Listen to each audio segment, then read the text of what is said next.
What up, peeps? KgDriftyy's in the building. I'm here to bring you guys some Black Ops 4 tips and strategies. In today's video, I'm going to be giving you guys 5 helpful tips on how to win in Blackout solo. So without further ado, let's jump straight into the video. Now, starting off with the very first tip. And the first tip that I'm going to be giving you guys is never drive vehicles unless you really need to. And this tip is extremely important just because when you're driving vehicles in Blackout, they can be extremely loud. They can give away your position. And on top of that, it makes you an open target and an easy target as well.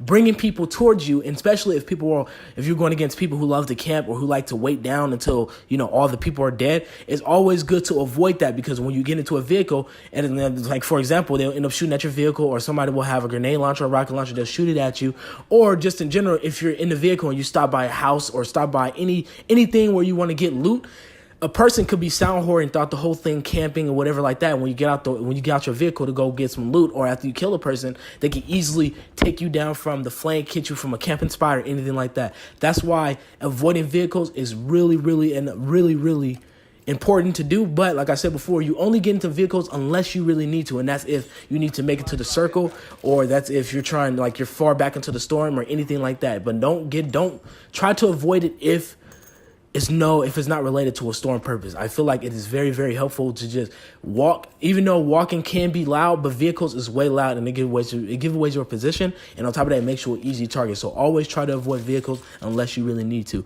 Now, starting off with the second tip is never go through windows unless it's an emergency. Always go through the door. If you, the reason why I say that, because it creates less noise, it makes it unnoticeable. And as you will see in the video that I have right now, if it have not got to the gameplay yet, going through the window makes you an easy target. Reason why? Because if somebody's going about their day, you don't even know, you're not watching your surroundings or watching your flank, you go through a window, you bust through a window, it could be a person who's camping, or it could be a person who's already wandering around the map. They hear you break through a window, bam, right there, you're an easy target. It gets them alerted, and then that means it has them go to the direction you're at, and they can easily pick you out of the game. So that's why it's always important to avoid windows, because like I said, it creates a very high noise. If you go through the door, it makes it a whole lot easier for the person not to notice that you're going through there. And on top of that, when people are randomly going by, if you hear some footsteps, no windows are broken, so that could be an easy pick for you. They can easily just go into the house thinking everything is fine, and you can get the easy kill right away. So that's why it's always good to try to avoid the windows if you need to. Now, going off with the third tip is always be on the edge of the map, especially when the circle is a lot smaller. And this is one of the most important tips of all. Reason why? Because not many people go towards the edge of the map. You're going towards the edge of the map, it gives you a pretty increased advantage. Reason why? Because when people try to go into the middle of the circle or go into other houses and things like that, it makes it a whole lot easier, because if you need to sound whore or look around for enemies who's trying to kill you or anything like that, they can give away their position. It can be an easy target to knock them off the map, especially when the circle is a whole lot smaller. Because when you're in, how it usually work when you're at the edge of the map, you usually tend to get more of the advantage, especially when it comes down to height, or just comes down to advantage in the game in general. Not always, it don't always work that way, but sometimes it's always best just to be on the edge, because like I said, it gives you a whole lot of advantage over everyone else, because when you're at the edge of the map, you can take out people who are shooting. Maybe it could be a coincidence that you come around somebody like that, or just in general, when the circle becomes smaller, you can have the higher leverage over the players, and I think it makes it a whole lot easier. And on top of that, you survive a lot longer. So standing at the edge of the circle is one of the most important things that you should do, and I recommend everyone to try and do so. Now, starting off with the fourth tip is always watch your back and check your surroundings. And obviously, this is very simple, and obviously everyone should know this, because especially when you're playing Blackout, the map is huge. The map is extremely big. When you're going around, when the circles become big, people can snipe you from anywhere. You can have a camper hit you from a low spot or anything that way. That's why it's always good to check your surroundings. And what I mean by check your surroundings, that means if you're running forward,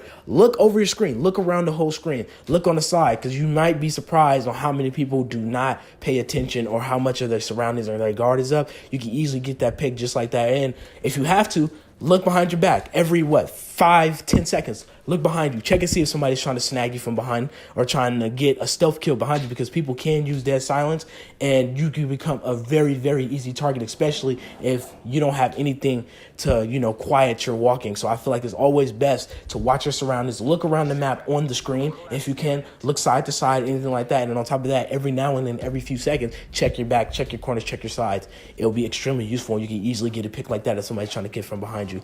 Now, going down with with the number 5 tip, and this probably should have been my number 1 tip and the most important, but this is one of the most important one of all. Do not be greedy. Only go for supplies if you really need to. Don't go for them just because you want. Staying alive is a lot more important than dying with loot. Reason why I say this, because a lot of people tend to get greedy. They get the kill. They want to see what they got. They want to see what type of good loot they got. They want to get a character or get anything like that. Always try to avoid looting people's body unless you need to get ammo, you need to get health, or if you need to get attachments. But attachments isn't really too important. It can be to an extent, but you don't really need attachments too much. All you really need is health if you need to get perks or you need to get equipment, but most likely health and armor shields are always one of the most important things. So always do not be greedy. Get the supplies, get the kill, get the supplies if you really need to. Get it, snag it, get out of there, and continue on with the gunfight. Because sometimes when you're tending to look for loot, you end up getting hit from behind, or you might get, sniped from somebody from a far distance. Anything like that is possible. So that's why it is extremely important not to go to loot unless you really need to get some. Or you can loot it if you want to get attachments and stuff like that, but try to do it later in the rounds, because as the circle tend to get smaller and smaller, it makes it a whole lot harder and it makes you more of an easy target for people to kill you. Now, you got this far into the video. I'm going to be giving you guys some bonus tips. Now, starting off with the first bonus tips is save important perks till later. It gives you more of an advantage. And what I mean by important perks, and that's dead silence, that's awareness, that's maybe engineer, things like that. Always save the important perks towards the end of the circle. Towards the end of the game. Reason why? Because you have a higher advantage on taking people out. That's if it's medic, dead silence, or anything in that matter. It's always good to save perks that you really need, and that's extremely important. I will be making a video on one of the most important perks that you should use, important equipment, attachments, or anything like that. I will be making a separate video for Blackout for that, but just keep in mind, as a bonus, always save important tips unless you really need to. And now going off with the last bonus tip that I have for you guys is always have 2 different weapons in your class setup. And what I mean by that, don't always have 2 of the same 5.56 weapons, or don't have 2 7.62 weapons or 4.5 cal or something like that. Always have a different variety set of your class, because you never know if you have to get into far range gunfights, you have to get to close range gunfights, or just in general, if you're having a weapon that carries the same amount of ammo, you run out of that weapon very quickly. It's always good to have something that's going to be very useful. Maybe have a long range with a short range weapon, or have a long range with a sniper weapon, or have anything. Just make sure you have an even weapon class setup in your arsenal, because it's going to come extremely in handy, especially, and make sure they always be different bullet types, because if you don't have the different bullet types be the same one, you run out of ammo extremely fast and you cannot use that gun. So I hope these tips are extremely helpful for you guys. I hope you guys enjoyed this video. I will be bringing a dual class setup, and on top of that, I will also be bringing tips and strategies for players who like to stay back or players who like to rush. Make sure you stay tuned for that. More great videos coming soon. If these tips help you guys out and if you enjoyed this video, make sure you hit the subscribe button and also hit the notification bell to get notified on my next upload. Can't wait to bring more videos for you guys. Hopefully this helped you guys out, and I am going to be bringing a lot more awesome videos and a lot more Black Ops 4 tips and strategies for you guys, so make sure you stay tuned with that. Hit the subscribe button if you have not already as well. I'll see you guys in the next one. Hope you guys enjoy it, and I will be bringing more videos to you guys. So hope you guys see you guys in the next one.